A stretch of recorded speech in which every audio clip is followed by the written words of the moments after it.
اعوذ باللہ من الشیطان الرجیم بسم اللہ الرحمن الرحیم وبشر الذین آمنوا وعملوا الصالحات۔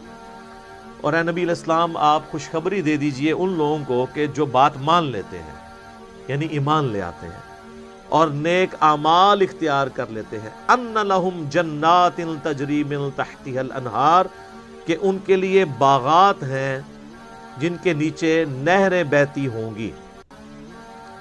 کلما رزقوا، جب کبھی بھی انہیں رزق دیا جائے گا اس جنت میں، منہا ان باغوں میں سے، من ثمرۃ الرزق، کوئی پھل رزق کی شکل میں ان کو جب پیش کیا جائے گا، اہل جنت کو جنت میں جب کوئی فروٹ دیا جائے گا، قالوا ھذا الذی رزقنا من قبل، وہ کہیں گے یہ تو وہی ہے جو ہمیں اس سے پہلے دنیا میں بھی دیا جاتا تھا۔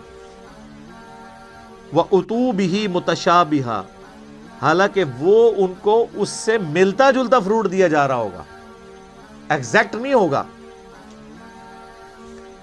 ملتا جلتا اس لیے دیا جائے گا کہ انسان کی ایک نیچر ہے۔ دنیا میں بھی آپ دیکھ لیں، آپ کسی دسترخوان پہ بیٹھے ہوں تو سب سے پہلے اس چیز کو ہاتھ ڈالتے ہیں جس کے ساتھ آپ مانوس ہوں۔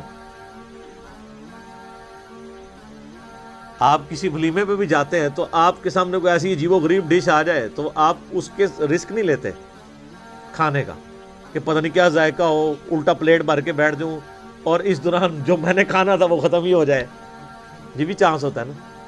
تو انسان مانوس اس چیز کے ساتھ ہوتا ہے جو پہلے اس نے اس کو ایکسپیرینس کیا ہو۔ یہ اللہ تعالیٰ نے انسان کی نیچر رکھی ہے۔ تو جنت میں بھی ابتدائی مہمان نوازی کے طور پہ جنتیوں کو وہ رزق دیا جائے گا جو دنیا میں وہ ایکسپیرینس کر چکے ہیں۔ آم، کیلا، انار، سیب، جو ہمارے ایکسپیرینس میں، اب دیکھنے میں تو وہ فروٹ دیکھنے میں تو ویسا ہی ہوگا، تو وہ کھانے سے پہلے یہ بات کریں گے کہ تو یہ وہی چیز ہے، ایتھے بھی آ کے وہی کچھ، لیکن اللہ فرمائے گا کہ ان کے اس کی طرح کا ہوگا لیکن ویسا نہیں ہوگا۔ اب انور اٹور کا ذائقہ اور ایک دیسی آم کا ذائقہ برابر ہو سکتا ہے؟ دیکھنے میں تو دونوں ایک جتنے ہوتے ہیں، شکل و صورت بھی ملتی جلتی ہوتی ہے، لیکن زمین آسمان کا فرق ہے ٹیسٹ میں۔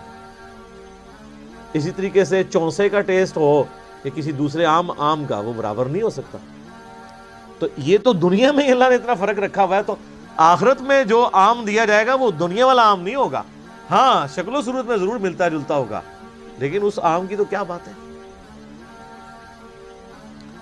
اللہ تعالیٰ جنت میں ہمیں اپنے محبوب صلی اللہ علیہ وآلہ وسلم کا پڑوس نصیب فرمائے، آمین۔ وَلَهُمْ فِيهَا أَزْوَاجٌ مُطَهَّرَةٌ، اور وہاں پہ ہوں گی ان کے لیے پاکیزہ بیویاں۔ پاکیزہ بیویاں دنیا کی بیویاں بھی اور جنتی حوریں بھی، وہ آگے چل کے ذکر آ جائے گا اس حوالے سے۔ اچھا، جنت میں جتنی بھی نعمتیں ہیں نا، ان میں جو یعنی ڈومیننٹ نعمتیں ہیں، ان کا کچھ نہ کچھ حصہ اللہ نے دنیا میں اس حوالے سے رکھا ہے کہ انسان اس نعمت کو ایکسپیرینس کر سکے، لیکن وہ زمین آسمان کا فرق ہے۔ لیکن کسی درجے میں ایکسپیرینس کروایا گیا، اور ایکسپیرینس کروایا گیا ہے تو تبھی ان چیزوں میں اٹریکشن ہے۔ اگر اٹریکشن نہیں ہوگی تو اس کے لیے تگ و دو کون کرے گا۔ اچھا، اس سے یہ بھی بات پتہ چلی کہ جنت کا لالچ بھی اللہ تعالیٰ خود دے رہا ہے۔ لہذا یہ جو ڈاکٹرین مشہور کی گئی ہے کہ ہمیں دوزخ کے ڈر کی وجہ سے یا جنت کی لالچ میں عبادت نہیں کرنی چاہیے، اللہ کے لیے کرنی چاہیے، تو یہ بالکل جعلی ڈاکٹرین ہے۔ اس کو مولا علی علیہ السلام کی طرف لوگوں نے منسوب کر دیا کہ وہ کہتے تھے میں تو اللہ کی عبادت صرف اللہ کے لیے کرتا ہوں، جنت کی جو ہے وہ طلب میں یا دوزخ کے ڈر کی وجہ سے نہیں کرتا۔ اس کے اوپر بھی میرا ایک کلپ ریکارڈڈ موجود ہے کہ یہ ڈاکٹرین صوفیاء نے پیش کی ہے، یہ قرآن کی ڈاکٹرین نہیں ہے۔ کیونکہ جنت کا جو لالچ ہے، اس کے پیچھے لگنا اللہ ہی کی تو اطاعت ہے۔ یہ جنت کا لالچ شیطان نے دیا یا اللہ نے؟ تو اگر آپ جنت کو نگیٹ کرتے ہیں، جنت کا مذاق اڑاتے ہیں یا دوزخ کو ہلکا جانتے ہیں، تو آپ یہ جنت یا دوزخ کو بے عزت نہیں کر رہے ہوں گے، بلکہ آپ اللہ تعالیٰ کے خلاف بغاوت کا علم بلند کر رہے ہیں۔ یہ تو اس نے رکھی ہوئی ہے نا چیزیں، یہ ساری لالچیں وہی دیتا ہے۔ یہ وہ لالچ نہیں ہے جو بری بلا ہو، یہ وہ لالچ ہے جس کے لیے انسان کو کوشش کرنی چاہیے۔ قرآن پاک میں درجنوں آیات ہیں، آگے چلیں گے تو یعنی اللہ تعالیٰ فرماتا ہے کہ کوشش کرنے والوں کو ایسی جنت کے لیے کوشش کرنی چاہیے، خود اللہ تعالیٰ اس کی طرف تو اسی طریقے سے یعنی جو ایک اللہ تعالیٰ نے سیکس کا جذبہ رکھا ہے انسان کے اندر، اس کا ایکسپیرینس دنیا میں کسی فارم میں کروایا، تبھی جنت کی حوروں کا لالچ دیا جا سکتا ہے۔ اور اسی طریقے سے جو فروٹ ہے اس کا ذائقہ دنیا میں رکھا ہے، جبھی جنت کی فروٹ کا آپ کو لالچ دیا جا سکتا ہے۔ باقی تو بخاری مسلم میں حدیث ہے کہ اللہ تعالیٰ نے جنت میں وہ نعمتیں تیار کر رکھی ہیں جو نہ کسی آنکھ نے دیکھی، نہ کسی کان نے سنی، نہ کبھی کسی کے دل پہ بھی اس کا گمان گزرا۔ وہ تو ان امیجنیبل ہے۔ یہ صرف متشابہات ہیں، چیزیں ملتی جلتی چیزیں دنیا میں، صرف بات سمجھانے کے لیے۔ اور دنیا کی نعمتیں تو فنا ہونے والی ہیں، لیکن ان نعمتوں کے ساتھ آ رہا ہے وَهُمْ فِيهَا خَالِدُونَ، وہ رہیں گے ہمیشہ ہمیش اس کے اندر، نہ ختم ہونے والی نعمتیں۔ اچھا دنیا میں کوئی بڑے سے بڑی بھی نعمت ہے نا، وہ اچھی انسان کو لگتی ہے، لیکن جیسے ہی اس کے چھوٹ جانے کا خیال آتا ہے تو دل کے اوپر غم کا غلبہ ہو جاتا ہے، اور جنت میں غم نہیں ہے، اس لیے جنت میں ہمیشہ کی نعمت ہے۔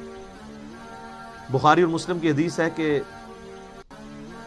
میدان محشر میں لا کے مینڈے کی شکل میں موت کو قتل کیا جائے گا، اور جب بلایا جائے گا تو باقاعدہ ایک یعنی ندا کی جائے گی، جہنمی جو ہے جہنم کے کنارے پہ آ جائیں گے، اس خوشی کی وجہ سے کہ شاید ہمارے نکلنے کے لیے کوئی اب سبب ہونے لگا ہے، اور جنتی جنت کے کنارے پہ آئیں گے اس ڈر کے ساتھ کہ ہمیں کہیں جنت سے نہ نکال دیا جائے۔ تو پھر اللہ تعالیٰ موت کو مینڈے کی شکل میں لا کے وہاں پہ ذبح کرے گا، اور پھر کہا جائے گا کہ جنتیوں کے لیے خوشخبری ہے کہ انہیں کبھی موت نہیں آئے گی، اور دوسری طرف جہنمیوں کے لیے ہمیشہ کا غم ہے کہ ان کو بھی موت نہیں آئے گی۔ تو قرآن میں آتا ہے سورہ فرقان میں، آج ایک موت نہیں کئی موتیں مانگو، موت نہیں تمہیں آئے گی، ہزاروں موتیں مانگو، موت نہیں آنے گی، کیونکہ موت آ جائے تو پھر تکلیف ختم ہو جائے، لیکن وہاں پہ موت نہیں آئے گی۔ اللہم اجرنا من النار، اللہم اجرنا من النار، اللہم اجرنا من النار، آمین۔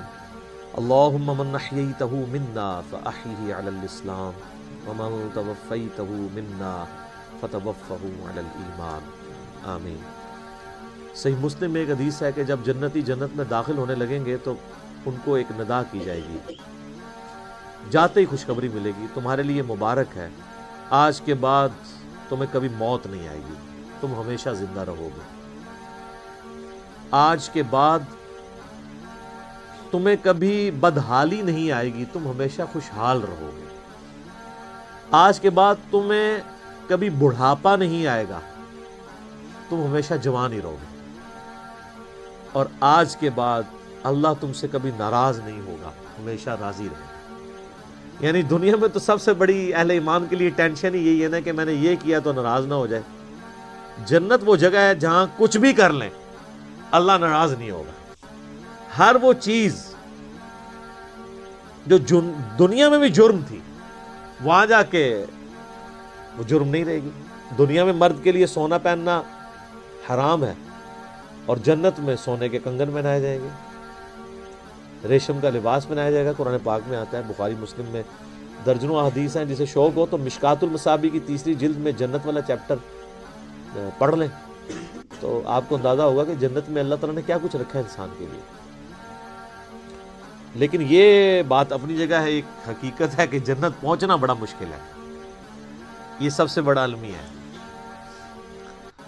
یہ تو بابوں نے آپ کو ایک خدا کا تعارف کروایا نا کہ جنت تو اپنی جیب ہی چاہے، کتابیں یہ نہیں بتاتی، کتابیں کچھ اور ہی بتاتی ہیں۔ صحیح مسلم میں حدیث ہے کہ اللہ تعالیٰ نے جنت کو ناگوار چیزوں سے ڈھانپ رکھا ہے، یعنی جنت تک پہنچنے کے لیے کئی ناگوار چیزوں سے آپ کو گزرنا پڑے گا، پھر جنت آئے گی۔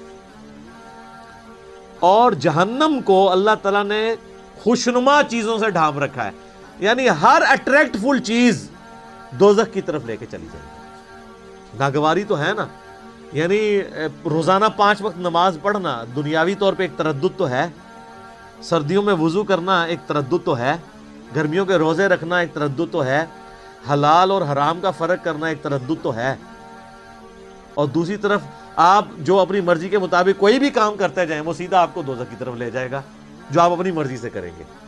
اور جو اللہ کی مرضی سے کرنا پڑتا ہے اس میں تردد تو ہے، ظاہر وہ نفس کے خلاف ہے.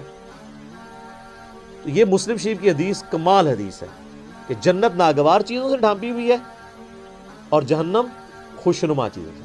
اس کی ایکسپلینیشن جامع ترمذی میں، سنن ابی داؤد میں، سنن نسائی اور ابن ماجہ میں ہے کہ جب اللہ تعالیٰ نے جنت کو پیدا کیا تو حضرت جبرائیل علیہ السلام سے کہا کہ جائیں جنت کو جا کے وزٹ کریں کہ میں نے کیسی رہنے کی جگہ بنائی ہے. جب حضرت جبرائیل علیہ السلام جنت گئے اور اس کی خوبصورتی دیکھی تو اللہ تعالیٰ نے کہا کہ جبرائیل کیسا پایا جنت کو؟ انہوں نے کہا اللہ تیری عزت کی قسم کوئی بندہ ایسا نہیں ہوگا جو اس میں جانے کے لیے جان دھڑ کی بازی نہ لگا دے، کیا زبردست جگہ تو نے بنائی ہے. اللہ نے فرمایا اچھا.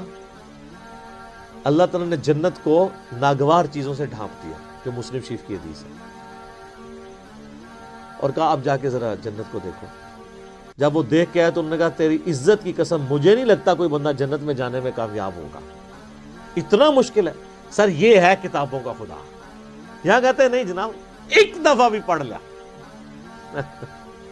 ایک دفعہ بھی پڑھ لیا ایک پھیرے ہی لگے گا.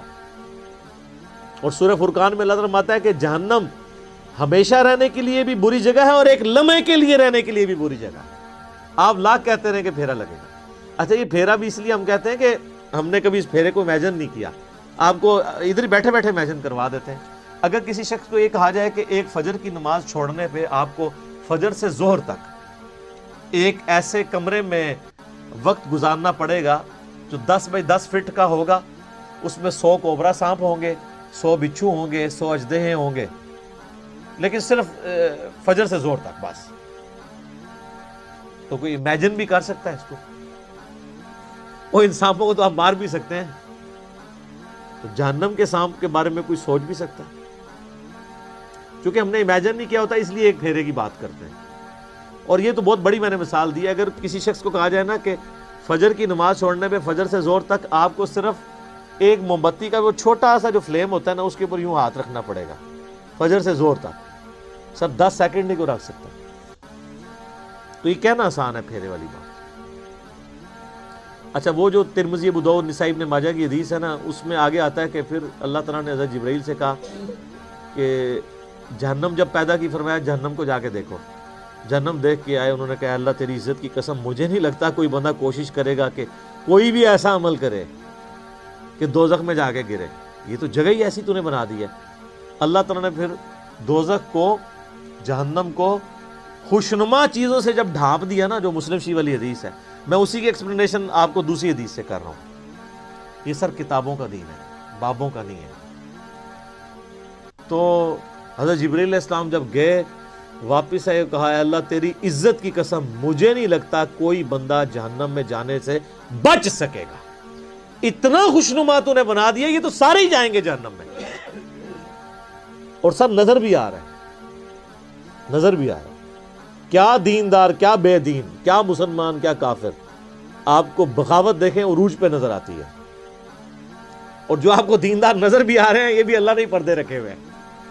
کچھ کے پردے تو ہمارے جیسے لوگوں کے سامنے کھل بھی جاتے ہیں اور ہم آپ کو کھول کھول کے بتاتے ہیں، پھر بھی نہیں آپ کا دماغ کھلا تو آخرت میں تو کھل ہی جانا ہے، اوہ یہ کیا ہوا. یہ بڑا سینسٹیو ایشو ہے. تو یہ اللہ تعالیٰ نے جہنم اور دوزخ کا جو معاملہ رکھا ہے، یہ اگر یہ چیزیں نہ ہوتی تو کوئی بھی شخص اللہ تعالیٰ کو رسپانس نہ کرتا.